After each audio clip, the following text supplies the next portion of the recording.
한국 정부가 자국 기업들에 9천억 루피의 벌금을 부과했을 때 인도 정부는 처음엔 자신만만했습니다.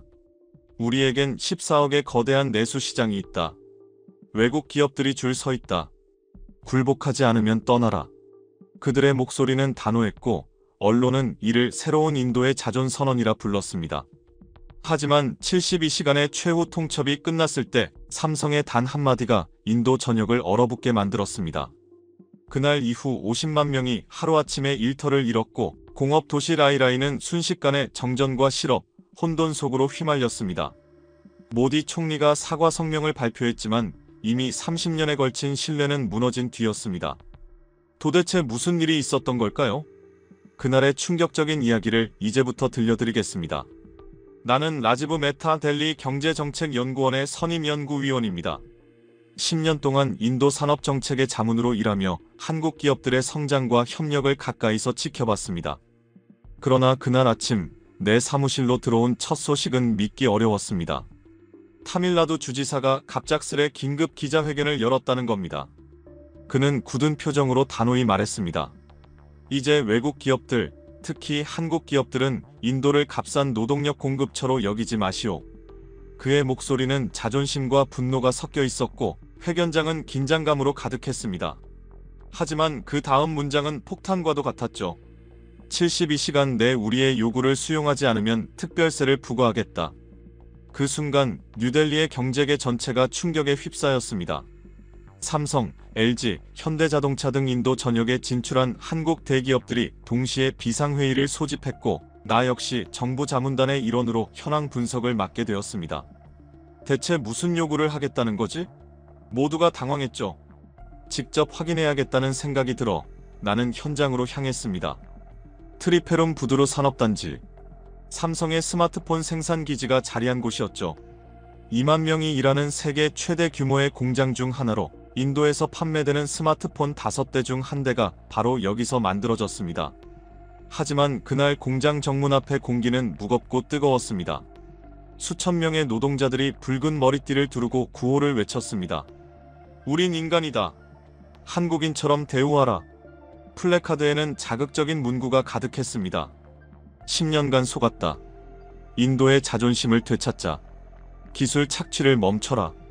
나는 파업 지도부를 만나기 위해 근처 임시사무실로 향했습니다. 노조위원장 아룬 쿠마르. 놀랍게도 그는 아직 30도 되지 않은 젊은 엔지니어였습니다. IIT 출신으로 이공계 엘리트답게 논리적이면서도 냉정했죠. 그가 두꺼운 서류 뭉치를 책상 위에 내던졌습니다. 이걸 보세요. 한국인 직원과 인도인 직원의 급여 차이입니다. 나는 자료를 받아들고 숨을 삼켰습니다. 같은 일을 하지만 한국 직원은 월 350만원, 인도 직원은 65만원. 5배 이상이었습니다. 물가 차이를 감안해야 한다고 설명하려 하자 아룬은 냉소적으로 웃었습니다. 아이폰 가격이 인도에서 더 쌉니까? 삼성 갤럭시가 인도에서 반값입니까? 글로벌 제품 가격은 같지만 왜 우리의 임금만 다릅니까? 그의 말엔 억울함과 자존심이 섞여 있었습니다. 실제로 인도 내에서 전자제품과 자동차 가격은 한국과 거의 차이가 없거나 오히려 더 비쌉니다. 높은 관세 때문이죠. 하지만 임금은 한국의 15 수준, 그 불균형이 분노를 키운 겁니다. 아룬이 말했다. 우리의 요구는 간단합니다. 한국 직원 급여의 70%로 인상, 그리고 인도인 경영진 비율 50% 보장, 마지막으로 핵심 기술 이전. 나는 순간 숨이 막혔습니다. 70%라면 지금의 거의 4배. 현실적으로 불가능한 수치였습니다. 하지만 그가 덧붙인 말은 더욱 충격적이었습니다. 인도는 14억 인구의 세계 최대 시장입니다. 차이나 플러스 원 전략의 중심이죠. 한국 기업들이 중국을 떠나면 어디로 가겠습니까? 베트남? 인구 1억도 안 됩니다. 멕시코? 너무 멉니다. 결국 인도밖에 없죠. 그의 자신감은 확신에 가까웠습니다. 그러나 나는 그날 그 눈빛 속에서 오만과 착각을 동시에 보았습니다. 그때부터 모든 것은 무너지고 있었던 겁니다. 실제로 많은 글로벌 기업들이 중국 리스크를 피해 인도로 생산 거점을 옮기고 있었습니다. 애플은 아이폰 생산을 인도로 확대한다고 공식 발표했고 테슬라 역시 전기차 조립 공장 건설을 검토 중이었죠. 그만큼 인도는 세계가 주목하는 새로운 제조 허브가 되어가고 있었습니다. 나는 삼성 인도법인 관계자들을 만났습니다. 그들의 얼굴엔 피로와 불안이 뒤섞여 있었습니다. 30년간 인도와 함께 성장해왔습니다. 그런데 이런 식으로 압박받는 건 처음입니다. 법무팀장 강석준 상무가 조용히 한숨을 내쉬며 말했습니다. 삼성은 단순한 투자자가 아니었습니다. 노이다와 스리페룸부두르에 거대한 공장을 세웠고 수백 개의 현지 부품 업체를 육성했으며 수십만 개의 일자리를 만들었습니다. 그런데 하루아침에 악덕 기업이라는 이름을 듣게 된 겁니다. 나는 그 말 속에서 묵직한 상처를 느꼈습니다.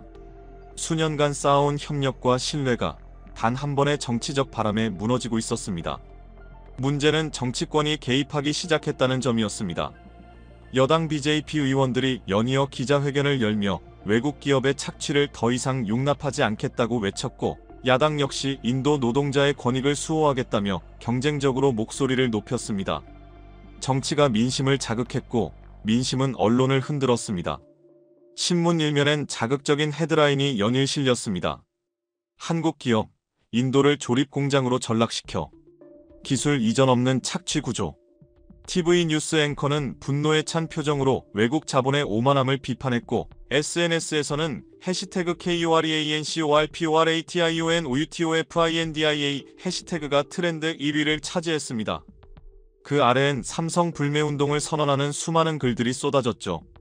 심지어 문화 영역으로도 불똥이 튀었습니다.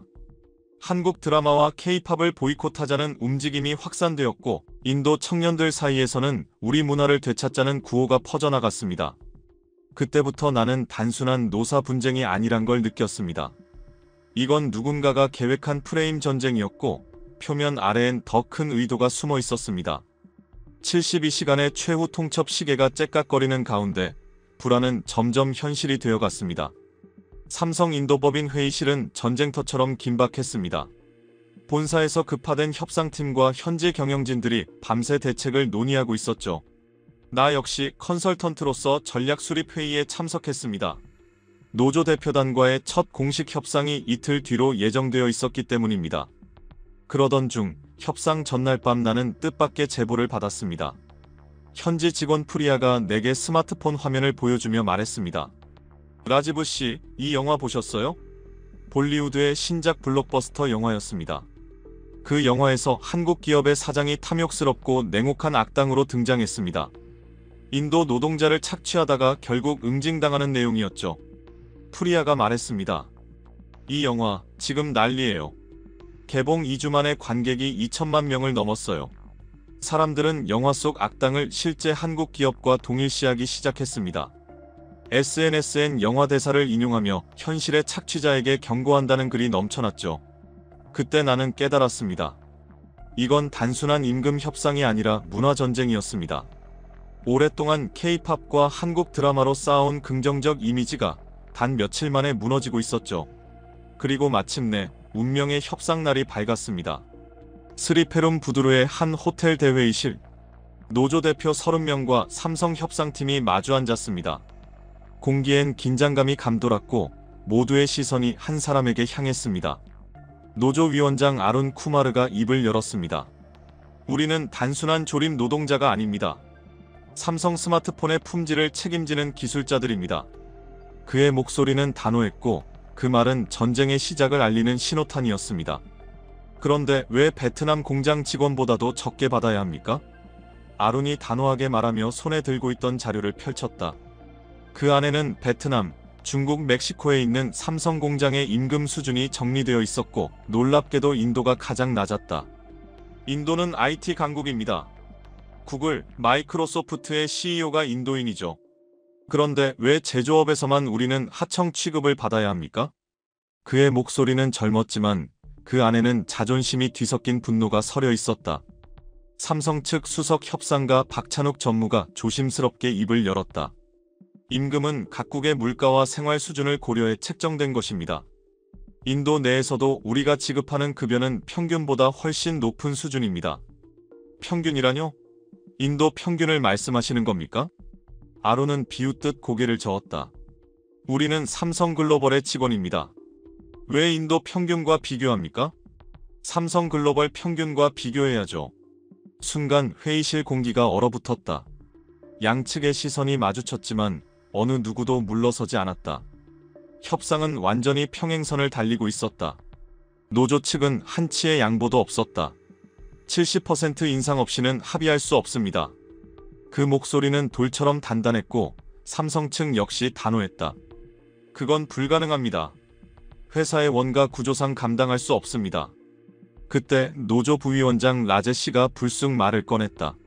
샤오미가 우리에게 제안했습니다. 회의장은 순간 정적에 휩싸였다. 삼성이 떠나면 그들이 공장을 인수하고 모든 직원을 재고용하겠답니다. 급여도 50% 인상해준다고 했습니다. 웅성거림이 퍼졌다. 노조 지도부가 중국 기업의 존재를 공개적으로 언급한 건 처음이었다. 그리고 라제는 덧붙였다. 화웨이도 관심을 보이고 있습니다. 오지 장비 공장을 인도에 세우면서 삼성 기술자들을 스카우트하겠다고 했어요. 명백한 협박이었다. 그러나 삼성 협상팀은 침묵을 지켰다. 박 전무는 단지 본사와 논의 후 답변드리겠습니다라는 말만 되풀이했다. 나는 그 순간 그의 손끝이 미세하게 떨리는 걸 보았다. 휴식 시간이 되자 나는 그를 조용히 불렀다. 이대로 가면 정말 위험합니다.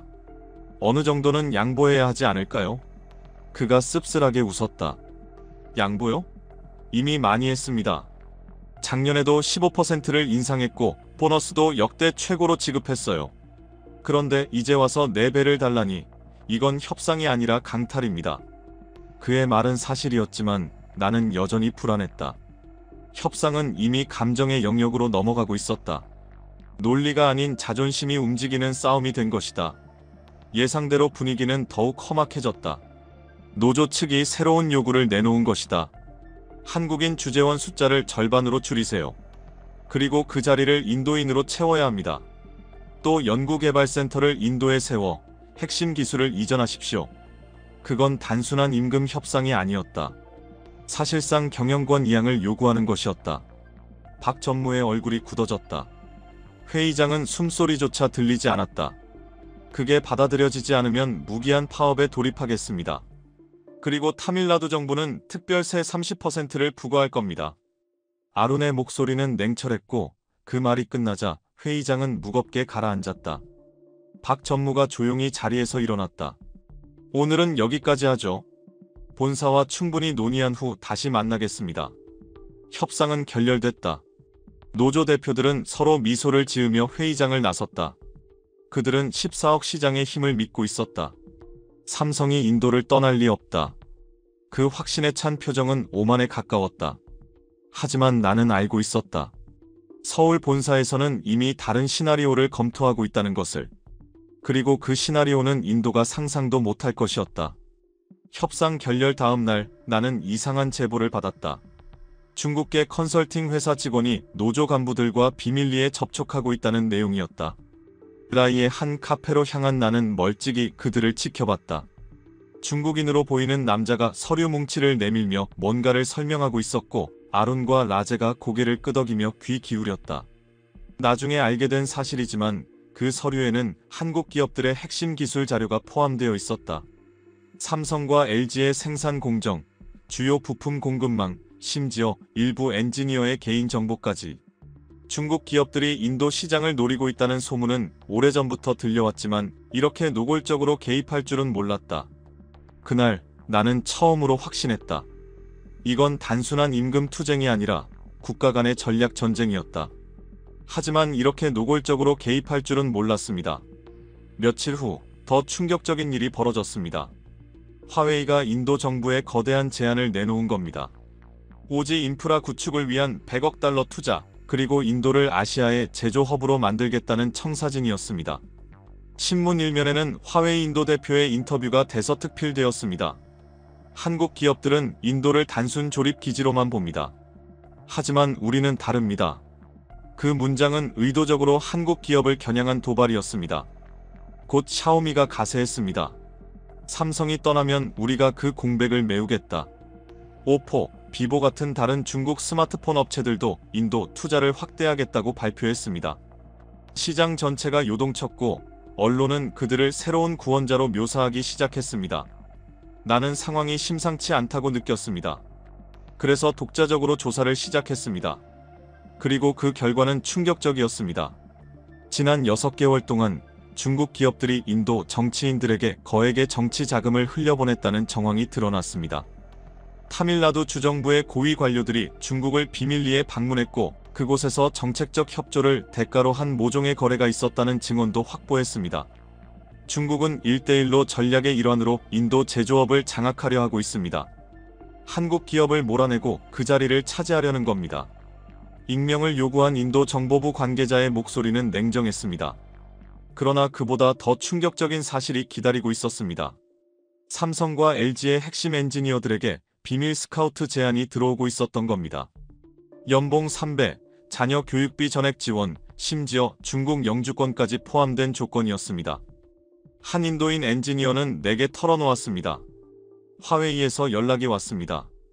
지금 받는 연봉의 3배를 준다고 하더군요. 솔직히 거절하기 어려웠습니다. 그의 눈빛엔 흔들림이 있었고 나는 이미 몇몇 기술자들이 이직을 결정했다는 소식을 들었습니다. 10년간 삼성에서 쌓은 기술과 노하우가 고스란히 중국으로 넘어가고 있었습니다. 더 심각한 건 언론의 태도였습니다. 이 모든 사실이 명백했지만 인도 언론은 입을 다물었습니다.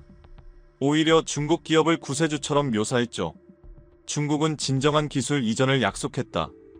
인도를 세계의 공장으로 만들 비전을 제시했다. 이런 기사들이 매일같이 일면을 장식했습니다. 나는 이 정보를 정리해 삼성과 LG, 현대자동차 등 한국 기업의 주요 경영진에게 전달했습니다. 그러나 그들의 반응은 놀라울 정도로 담담했습니다. 이미 알고 있었습니다. 현대자동차 인도법인 대표의 말이었습니다. 중국의 개입은 예견된 일이에요. 문제는 인도 정부가 어느 쪽을 선택하느냐죠. 그리고 며칠 후 그 선택의 순간이 찾아왔습니다. 모디 총리가 직접 단상에 올랐습니다. 델리의 경제 포럼, 전 세계 언론이 지켜보는 가운데 그는 폭탄 선언을 했습니다. 메이크 인 인디아의 새로운 시대를 선언합니다. 인도는 더 이상 단순한 조립 공장이 아닙니다. 이제 우리는 설계하고 개발하고 생산하는 진정한 제조 강국이 될 것입니다. 그 말이 끝나자 장내는 함성으로 가득 찼습니다. 국민의 자존심을 자극하는 완벽한 연설이었죠. 하지만 나는 그 연단 아래에서 한 가지 사실을 깨닫고 있었습니다. 그 순간 인도는 선택했습니다. 신뢰 대신 자존심을, 협력 대신 독립을, 그리고 그것은 곧 거대한 대가로 돌아올 것이었습니다.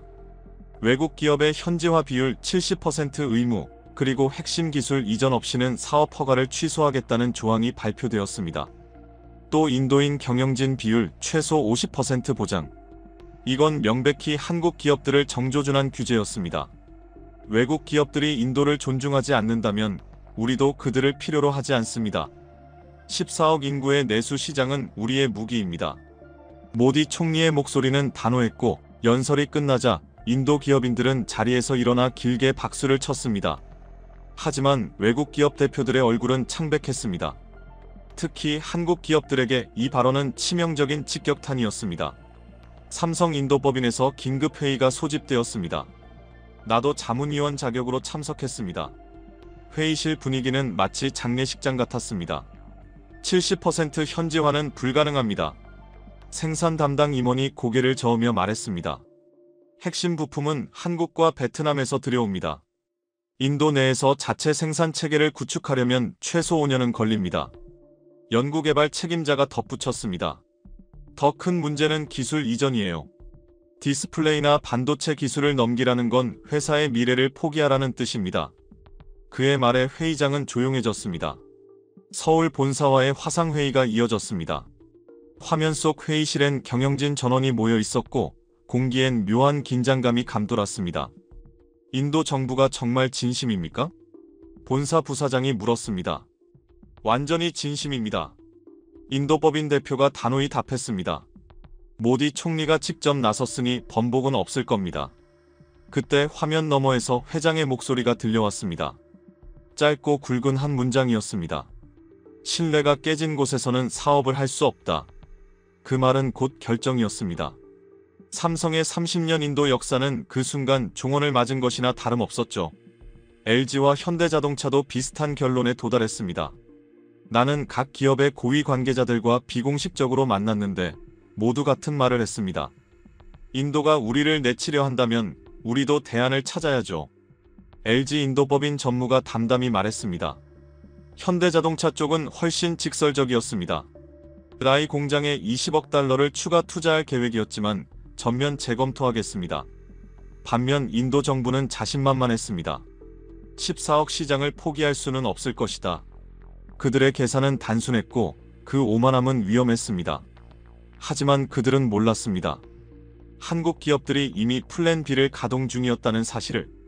베트남, 인도네시아, 멕시코 정부와 비밀 협상이 진행되고 있었습니다.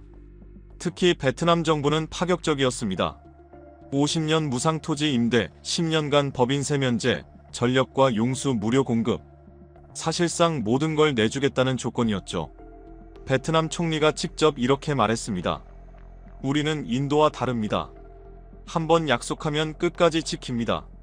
멕시코도 적극적이었습니다. 미국 시장과 인접한 지리적 이점을 강조하며 한국 기업 전용 산업단지를 조성하겠다고 제안했죠. 이 모든 협상이 조용히 진행되는 동안 인도는 여전히 자신들의 승리를 확신하고 있었습니다.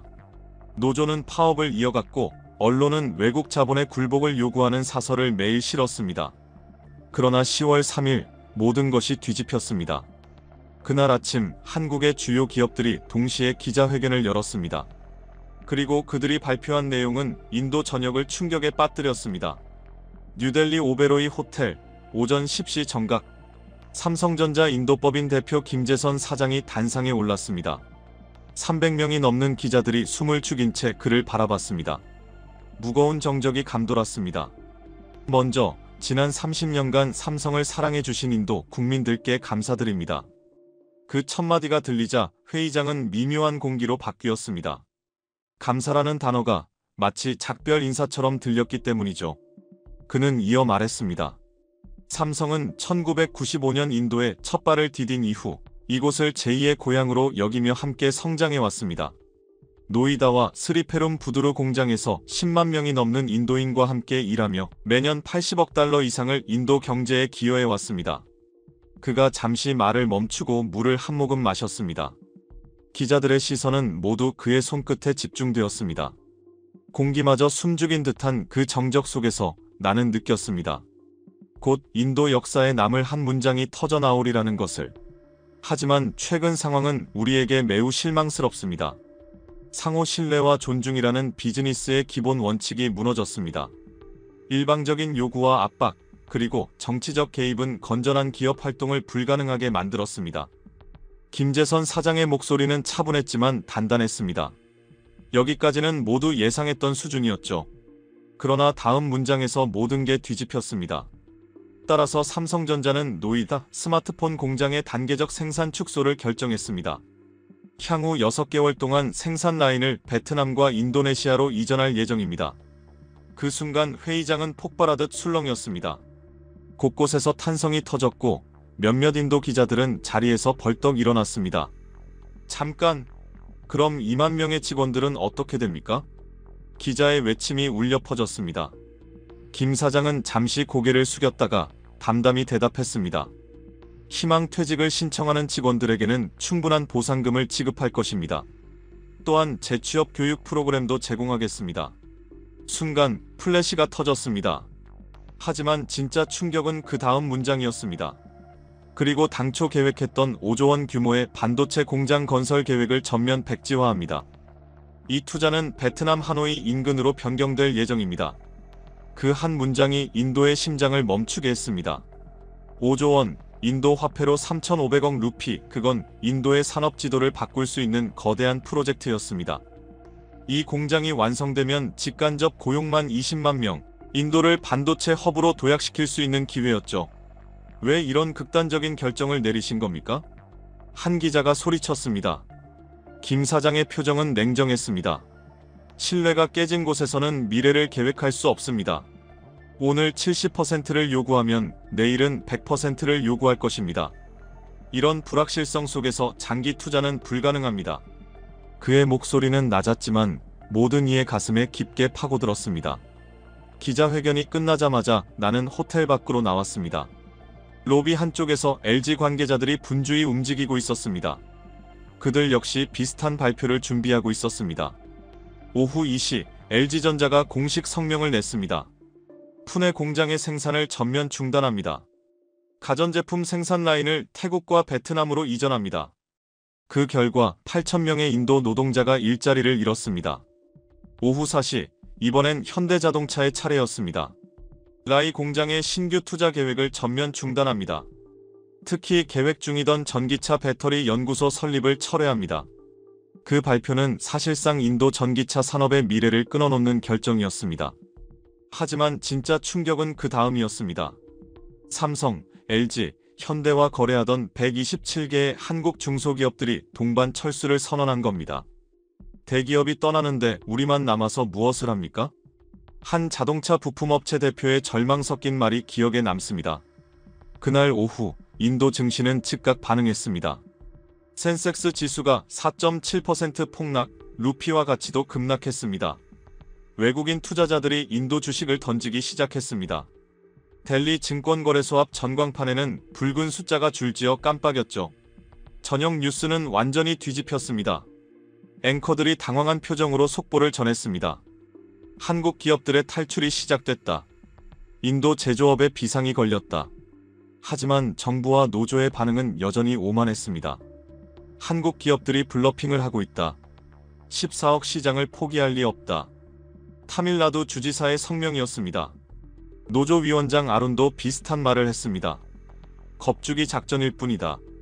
곧 돌아올 것이다. 그러나 그들은 몰랐습니다. 한국 기업들의 결정은 되돌릴 수 없는 것이었습니다. 이미 베트남과 멕시코에서 설비 이전이 본격적으로 진행되고 있었죠. 그리고 일주일 후 첫 번째 컨테이너가 한국으로 출발했습니다. 삼성 노이다 공장의 핵심 설비들이 실린 화물선이었습니다. 그제야 인도는 깨달았습니다.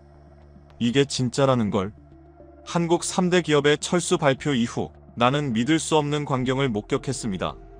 마치 도미노가 무너지듯 모든 게 한순간에 무너져 내리기 시작했습니다. 가장 먼저 움직인 건 부품업체들이었습니다. 라이 인근 공단으로 향했을 때 이미 대부분의 한국 중소기업들은 이삿짐을 싸고 있었습니다. 창고에는 박스가 쌓여 있었고 트럭들이 분주히 오가고 있었죠. 15년 동안 현대자동차의 부품을 납품하며 성장해온 자동차 부품업체 K파츠 인도법인도 그중 하나였습니다. 현대가 투자를 멈추는데 우리가 뭘 믿고 남겠습니까? 대표 황성태 씨의 목소리는 허탈했습니다. 그의 회사는 300명을 고용하고 있었지만 전 직원에게 해고 통보가 내려진 상태였습니다. 더 큰 문제는 2차, 3차 협력업체들이었습니다. 대기업과 직접 거래하지 않던 수많은 중소업체들까지 연쇄 타격을 입고 있었죠. 우린 LG 협력사에 플라스틱 원료를 공급했는데 주문이 완전히 끊겼어요. 현지 소재업체 사장은 얼굴을 감싸쥐며 말했습니다. 10월 중순, 나는 충격적인 통계를 입수했습니다. 한국 기업의 철수로 인해 발생한 직간접 실업자가 이미 40만 명을 넘어섰다는 것이었습니다. 하지만 그것은 시작에 불과했습니다. 트리페룸 부두르 산업단지는 빠르게 유령 도시로 변해갔습니다. 출퇴근 시간에도 도로는 텅 비어 있었고 예전엔 사람들로 붐비던 식당과 상점들이 하나둘씩 문을 닫았습니다. 손님이 90% 줄었어요. 대부분이 한국 기업 직원들이었는데 한국식 식당을 운영하던 굽타 씨는 결국 폐업을 결정했습니다. 주변 상가의 임대료도 반토막이 났습니다. 부동산 시장은 더 참담했습니다. 한국 주재원들이 거주하던 고급 아파트들이 줄줄이 매물로 나왔지만 사는 사람은 없었습니다. 집값은 한 달 만에 30% 폭락했습니다. 10년 만에 최악이에요. 부동산 중개인의 한숨 섞인 말이 아직도 귀에 남습니다. 금융권에도 비상이 걸렸습니다. 한국 기업들과 거래하던 현지 은행들이 대규모 대출 손실을 입기 시작했습니다. 삼성 협력업체에 빌려준 돈만 2억 루피가 넘는데 회수가 불가능합니다. 스테이트뱅크 오브 인디아 관계자의 고백이었습니다. 이런 심각한 상황에도 인도 정부는 여전히 강경했습니다. 단기적 어려움일 뿐이다. 곧 중국 기업들이 빈자리를 채울 것이다. 그들의 논리는 단순했습니다. 실제로 샤오미가 삼성 노이다 공장의 일부를 인수하겠다고 나섰습니다. 그러나 조건이 있었습니다. 인도 정부가 세금 감면과 보조금을 지원해야 한다는 것이었죠. 현지 언론은 이를 두고 이렇게 논평했습니다. 한국 기업들은 자기 돈으로 투자했지만 중국 기업들은 정부 지원금을 요구한다. 경제 전문가들은 더 냉정했습니다. 문제는 자본이 아니라 기술력입니다. 중국 기업들이 한국 기업의 품질을 대체할 수 없다는 것이 곧 드러날 것입니다. 그의 말은 현실이 되었습니다. 샤오미가 인수한 생산 라인에서 출시된 신형 미사 스마트폰은 싸지만 품질 문제가 속출했습니다. AS 서비스는 엉망이었고 불량률이 급증했습니다. 예전엔 삼성 서비스 센터가 밤늦게까지 열려 있었는데 이제는 하루 종일 대기해야 해요. 소비자들의 불만이 SNS를 통해 폭발했습니다. 화웨이도 오지 장비 공급을 약속했지만 곧 보안 논란이 일었습니다. 인도 정보부는 화웨이 장비에서 백도어 가능성을 제기했고 일부 통신망은 설치가 중단됐습니다. 10월 말 인도 산업연합회가 긴급 보고서를 발표했습니다.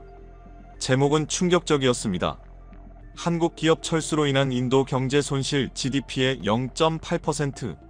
보고서의 결론은 명확했습니다. 이건 단순한 기업 철수가 아니다. 인도 제조업 생태계 자체가 붕괴하고 있다. 하지만 무엇보다 뼈아픈 건 미래 투자 기회의 상실이었습니다.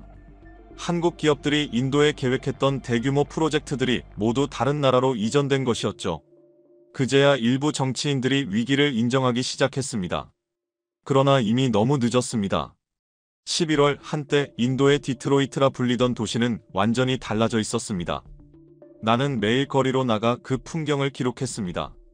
볼 때마다 가슴이 무너졌습니다. 트리페룸 부두르 산업단지의 정문 앞. 예전엔 출근하는 인파로 붐볐던 그곳엔 이제 경비원 몇 명만이 남아 있었습니다. 거대한 삼성 공장 건물은 텅 비어 있었죠. 불과 2달 전만 해도 2만 명이 일했지만 지금은 장비 철거를 하는 인부 100명만이 남아 있었습니다. 곧 저도 일을 잃게 될 겁니다. 경비원 라마찬드란의 목소리엔 깊은 슬픔이 묻어 있었습니다. 공장 앞 도로변에는 실직자들이 천막을 치고 농성 중이었습니다. 우리를 버리지 마라. 삼성, 다시 돌아와 달라. 플래카드가 바람에 흔들리고 있었죠. 저는 10년간 삼성에서 일했습니다. 이제 뭘 해야 할지 모르겠어요. 35살의 엔지니어 수레시 씨는 울먹였습니다. 두 아이의 학비와 주택 대출을 걱정하는 그의 모습이 눈에 선했습니다. 그리고 나는 깨달았습니다. 이건 단순한 산업 붕괴가 아니었습니다. 삼성과 LG, 현대가 남기고 간 자리는 공장이 아니라 신뢰의 빈자리였습니다. 그 자리를 채울 수 있는 나라는 이제 어디에도 없었습니다. 한국 직원들이 매일 찾아와 커피를 마시고 점심을 먹던 그 카페는 이제 하루 매출이 10분의 1로 줄어 있었습니다. 다음 달엔 문 닫을 거예요. 프리안카, 카페 주인의 목소리는 지쳐 있었습니다. 그녀처럼 가게 문을 닫는 사람들이 하루에도 수십 명씩 생겨났습니다. 부동산 시장은 완전히 얼어붙었습니다. 나는 한국 주재원들이 살던 아파트 단지를 찾아가 봤습니다. 80%가 비어 있었고 복도마다 정막이 흘렀습니다. 6개월 전만 해도 대기자가 100명이 넘었는데 이제는 월세를 절반으로 깎아도 세입자가 없었습니다. 건물주 쿠마르 씨는 울먹이며 말했습니다. 대출금을 못 갚아서 경매에 넘어갈지도 몰라요. 라이나이 전역의 부동산 가격은 불과 몇 달 만에 40%나 폭락했습니다. 학교들도 예외가 아니었습니다. 한국국제학교는 학생 수가 10분의 1로 줄어 폐교를 검토하고 있었습니다. 한국어를 가르치던 학원들도 줄줄이 문을 닫았습니다. 3년 동안 한국어를 배웠어요. 삼성에 취업하려고요. 그런데 이제 다 소용없게 됐어요. 대학생 아난데이의 절망적인 표정이 잊히지 않았습니다. 그처럼 한국 기업 입사를 꿈꾸던 수많은 젊은이들이 한순간에 미래를 잃었습니다. 병원들도 위기에 빠졌습니다. 한국 기업들이 직원 의료보험을 지원했는데 그 지원이 끊기면서 병원 수입이 절반 이하로 줄었습니다. 매출이 60% 줄었어요. 의사와 간호사 절반을 해고해야 합니다. 아폴로 병원장의 고백이었습니다. 그러나 가장 비참한 건 하청업체 노동자들이었습니다. 대기업 직원들은 그나마 퇴직금을 받았지만 이들은 하루아침에 길거리로 내몰렸습니다. 일용직이라 보상도 없었죠. 내일 먹을 쌀도 없습니다.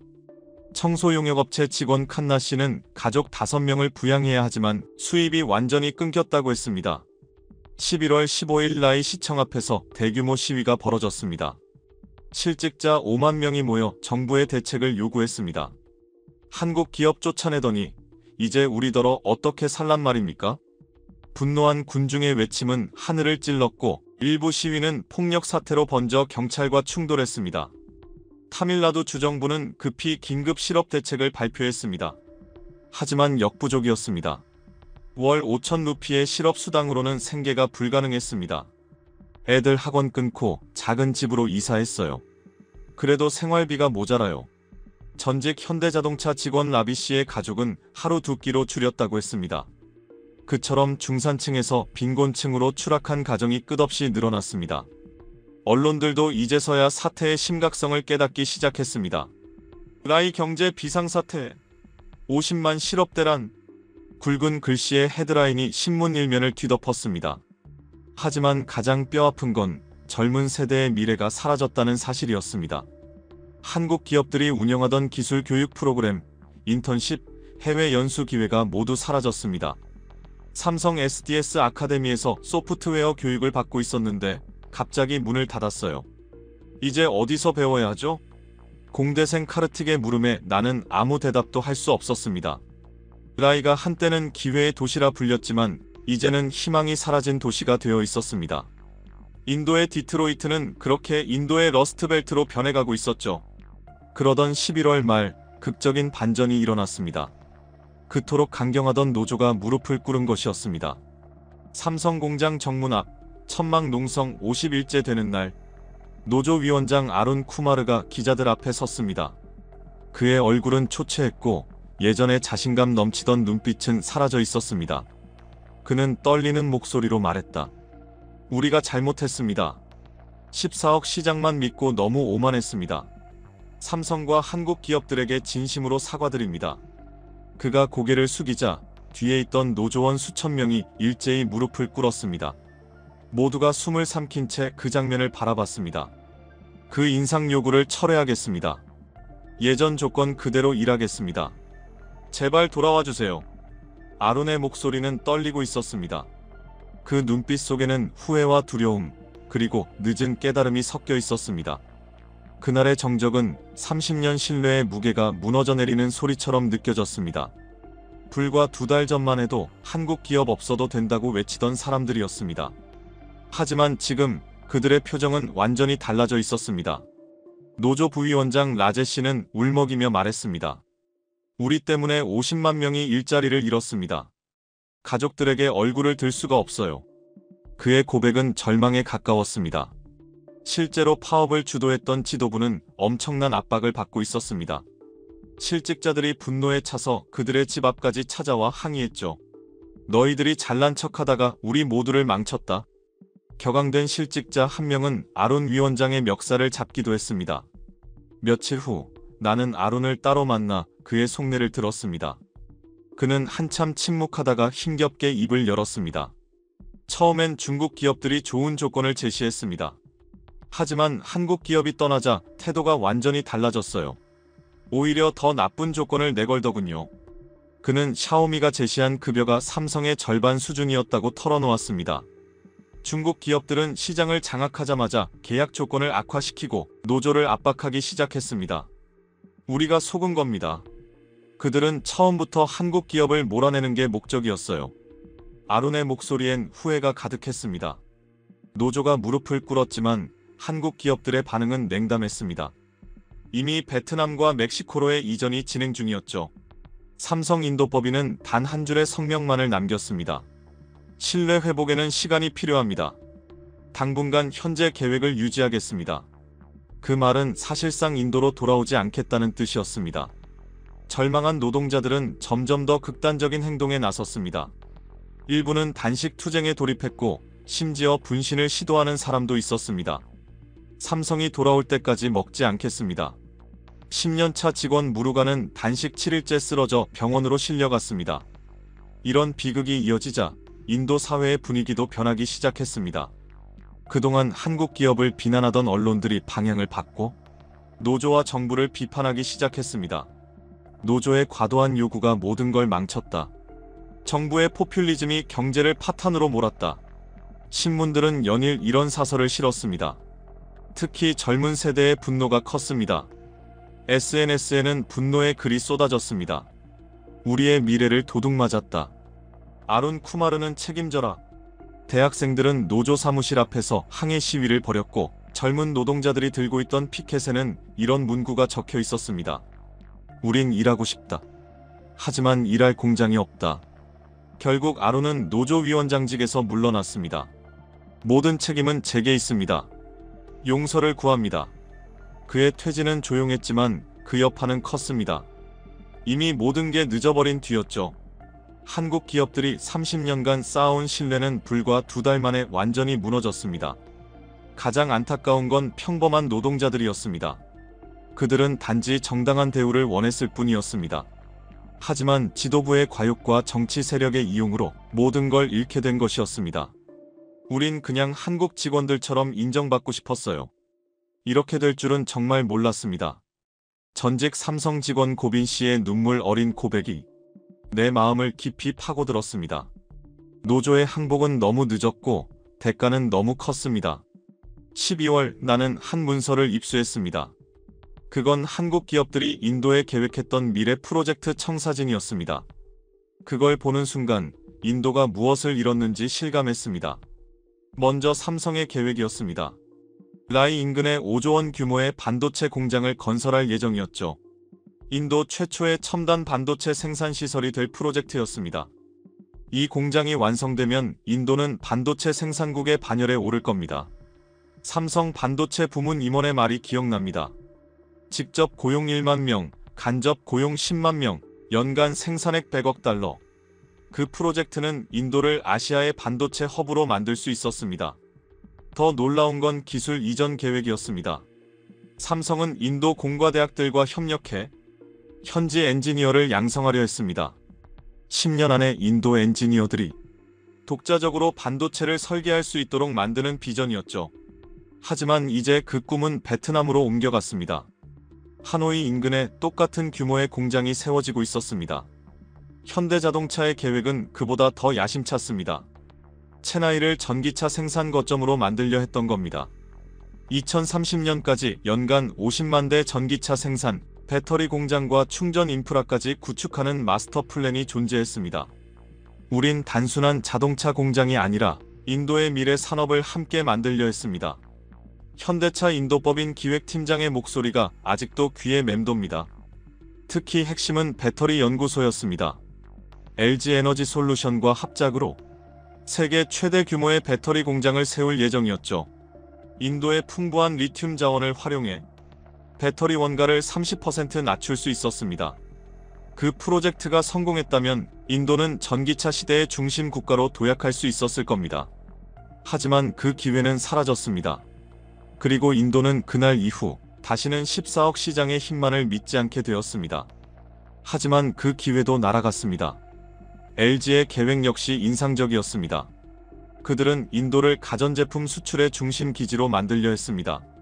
중동, 아프리카, 동남아 시장을 겨냥한 글로벌 생산 허브였고 연간 수출 목표는 50억 달러, 즉 우리 돈으로 약 6조 7천억 원 규모였습니다. LG는 인도의 젊은 IT 인력과 스타트업들과 손잡고 스마트홈 생태계를 구축할 계획이었습니다. AI와 IoT를 결합해 인도형 스마트 가전을 개발하고 그 기술을 현지 중소기업과 공유하는 프로젝트였죠. 한국 중소기업들도 함께 움직이고 있었습니다. 127개 기업이 참여한 코리아 테크 클러스터를 인도 남부에 세워 부품 국산화율 80% 달성을 목표로 했습니다. 그들은 인도를 단순한 조립 기지가 아니라 글로벌 제조 공급망의 핵심 축으로 만들려 했습니다. 이 모든 프로젝트의 총 투자 규모는 200억 달러, 한화로 약 26조 원에 달했습니다. 하지만 더 안타까운 것은 이미 진행 중이던 사업들까지 중단된 것이었습니다. 삼성은 인도 청년 10만 명을 교육하는 삼성 이노베이션 캠퍼스를 운영 중이었는데 그 프로그램이 갑자기 중단되었습니다.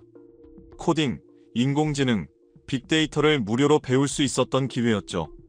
이제 어디서 배워야 하죠? 수강생이었던 대학생 비크람은 고개를 숙였습니다. 현대자동차가 후원하던 미래 모빌리티 연구센터도 문을 닫았습니다. 인도 최고 공과대학인 IIT와 공동으로 자율주행 기술을 연구하던 곳이었죠. 하루아침에 연구비가 끊겼습니다. 연구원 아디티아 박사의 절망이 담긴 목소리가 잊히지 않습니다. 무엇보다 큰 손실은 생태계의 붕괴였습니다. 한국 기업을 중심으로 형성된 제조 클러스터가 2달 만에 완전히 무너져 버렸습니다. 30년간 쌓아온 협력 네트워크가 사라진 것이었습니다. 이걸 다시 세우려면 얼마나 걸릴까요?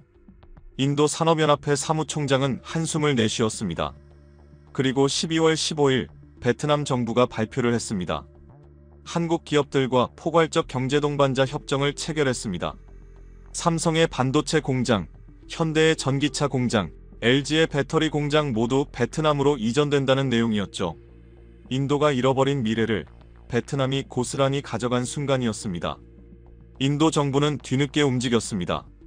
하지만 이미 기차는 떠난 뒤였습니다. 12월 20일 모디 총리가 긴급 대국민 담화를 발표했습니다. 그의 얼굴엔 피로가 가득했고 목소리에는 후회가 묻어났습니다.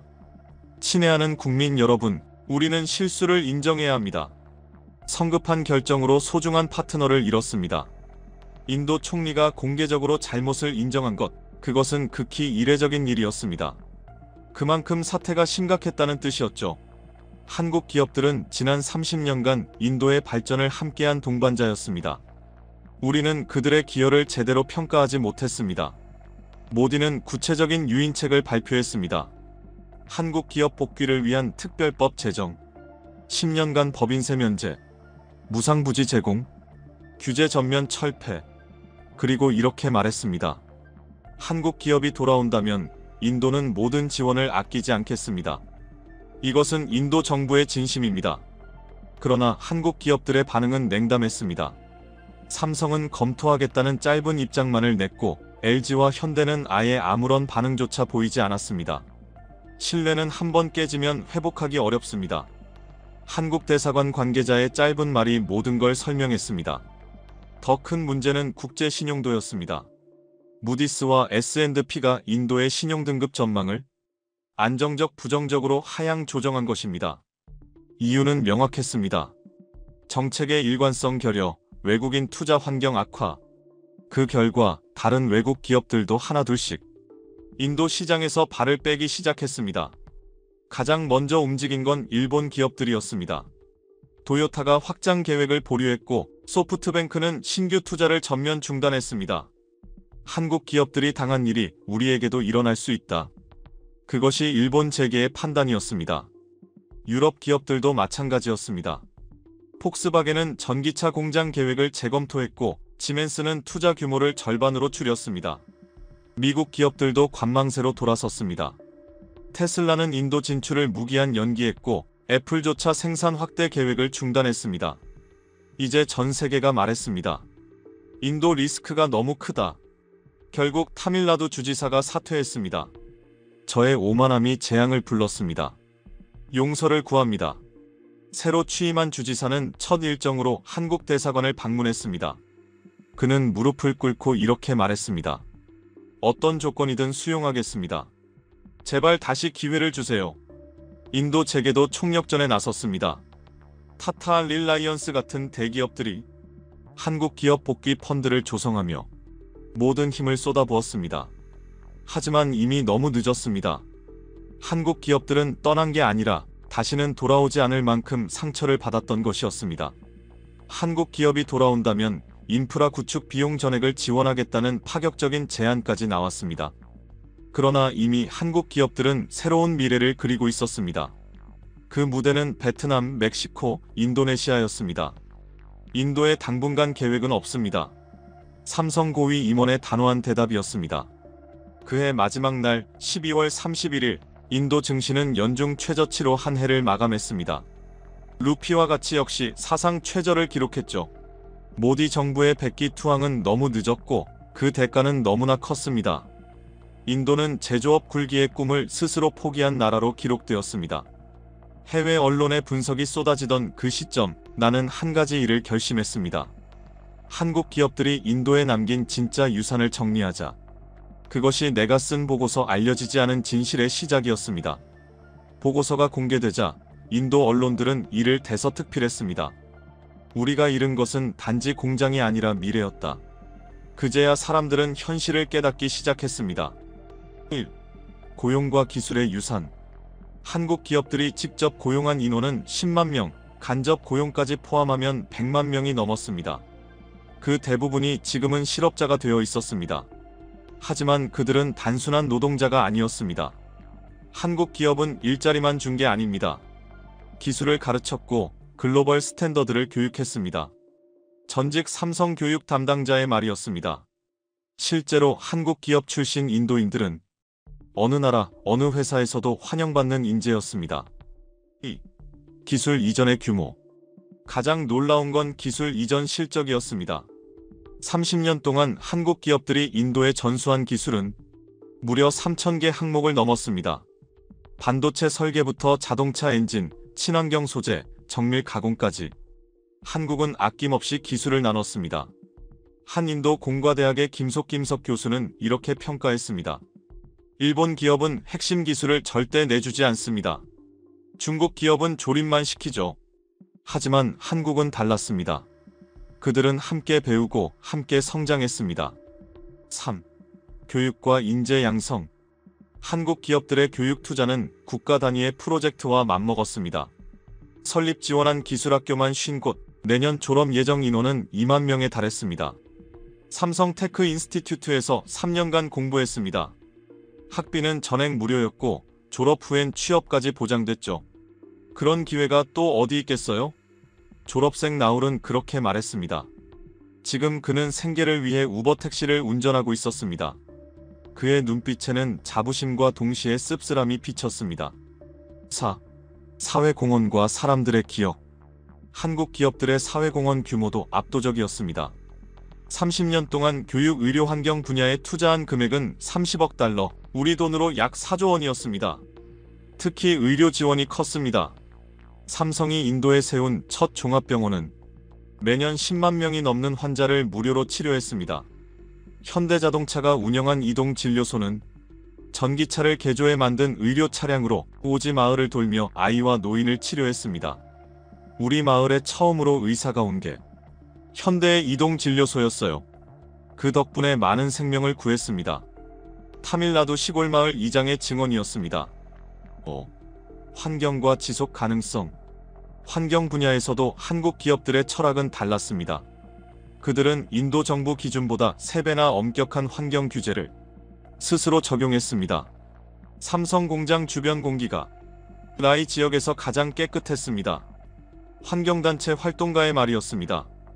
공장 내부의 폐수 처리 시스템은 세계 최고 수준으로 평가받았죠. 6.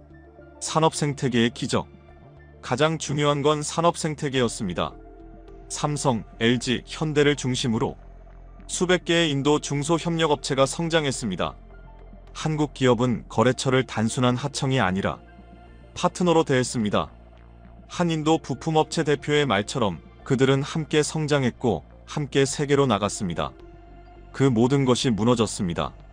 그러나 인도 국민들의 기억 속에는 한국 기업들이 남긴 품격 있는 성장의 흔적이 남아 있었습니다. 이제 사람들은 묻기 시작했습니다. 그들은 왜 떠났을까? 우리는 무엇을 잃은 걸까? 그 질문에 나는 이렇게 답했습니다. 한국은 떠난 게 아니라 믿음을 잃은 곳에서 조용히 문을 닫은 것입니다. 그리고 그 믿음은 다시 열기까지 한 세대의 시간이 필요할지도 모릅니다. 기술 지도부터 품질 관리 경영 컨설팅까지 한국 기업들은 인도의 산업 현장을 완벽히 체계화해 두었습니다. 부품업체 사장 고빈드의 말이 아직도 생생합니다. 우리 회사는 직원 5명으로 시작했습니다. 하지만 한국 기업의 지도 덕분에 500명 규모로 성장했어요. 물론 지금은 파산 위기지만 그래도 그 시절이 우리에겐 꿈이었습니다. 한국 기업들의 존재는 단순한 투자자가 아니었습니다. 그들은 기술을 가르치고 공정을 표준화하며 경영 마인드까지 전파한 진정한 스승이었습니다. 문화 교류 역시 활발했습니다. 삼성, LG, 현대 등 주요 한국 기업들은 매년 K-POP 콘서트, 한국영화제, 한식 페스티벌을 후원했죠. BTS 콘서트 티켓을 직원들에게 무료로 나누어 주던 날 공장 안은 마치 축제처럼 들떴습니다. 그날의 함성과 노래를 잊을 수 없어요. 그건 우리에게 한국이란 나라를 사랑하게 만든 계기였어요. 젊은 직원 프리티의 눈가가 촉촉해졌습니다. 하지만 한국 기업들의 가장 위대한 기여는 따로 있었습니다. 그들은 인도를 글로벌 제조업 지도에 올려놓은 주인공이었습니다. 한국 기업들이 오기 전까지만 해도 인도는 사실상 제조업 불모지에 가까웠습니다. 한국 기업들이 와서 처음으로 메이드 인 인디아가 가능해졌습니다. 인도 산업연합회 전 회장의 고백이었습니다. 실제로 한국 기업들의 GDP 기여율은 2.8%, 수출 비중은 15%에 달했습니다. 단 한 나라의 기업들이 이 정도 영향을 미친 건 인도 경제사에서 유례가 없는 일이었습니다. 나는 보고서의 마지막 장에 이렇게 썼습니다. 한국 기업들은 단순한 외국 투자자가 아니었다. 그들은 인도의 미래를 함께 설계하던 동반자였다. 우리는 오만과 욕심으로 그들을 잃었고 지금 그 대가를 치르고 있다. 이 문장은 인도 사회 전체를 뒤흔들었습니다. SNS에는 후회와 자책의 글이 폭발적으로 올라왔습니다. 우리가 진짜 바보였다. 한국 기업들에게 미안하다. 제발 돌아와달라. 하지만 이미 떠난 기차는 돌아오지 않았습니다. 진실은 너무 늦게 밝혀졌고 후회는 아무것도 되돌리지 못했습니다. 보고서를 마무리하던 그날 나는 결국 눈물을 흘렸습니다. 10년 동안 지켜본 한국 기업들의 헌신과 노력이 이렇게 허무하게 사라지다니 정말 가슴이 미어졌습니다. 그러나 3월 무너진 폐허 위에서도 작은 변화의 싹이 트기 시작했습니다. 젊은 인도 기업가들이 모여 한국 기업 컴백 캠페인을 시작했습니다. 한국 기업 복귀를 위한 온라인 서명 운동에는 무려 100만 명이 참여했습니다. 우리가 잃은 건 단순한 공장이 아니었어요. 미래를 함께 만들어갈 파트너를 잃은 겁니다. 캠페인을 주도한 스타트업 대표 R의 말이었습니다. 대학생들도 움직였습니다. IIT 학생들은 자발적으로 한국 기업에 보내는 사과 편지 운동을 벌였습니다. 우리 세대는 한국 문화를 사랑하고 한국 기업을 존경합니다. 부디 다시 기회를 주세요. 학생회장 아나냐의 편지는 한국 언론에도 소개되며 큰 화제가 되었습니다. 그리고 드디어 작은 희망의 조짐이 나타났습니다. 타밀나두 세주지사가 파격적인 결정을 내렸습니다. 한국 기업이 돌아오면 주정부가 임금의 30%를 직접 지원하겠다. 사업 규제는 10년간 전면 금지하겠다. 인도 외교부 장관도 서울을 직접 방문했습니다. 과거는 잊고 새롭게 시작합시다. 인도는 변했습니다.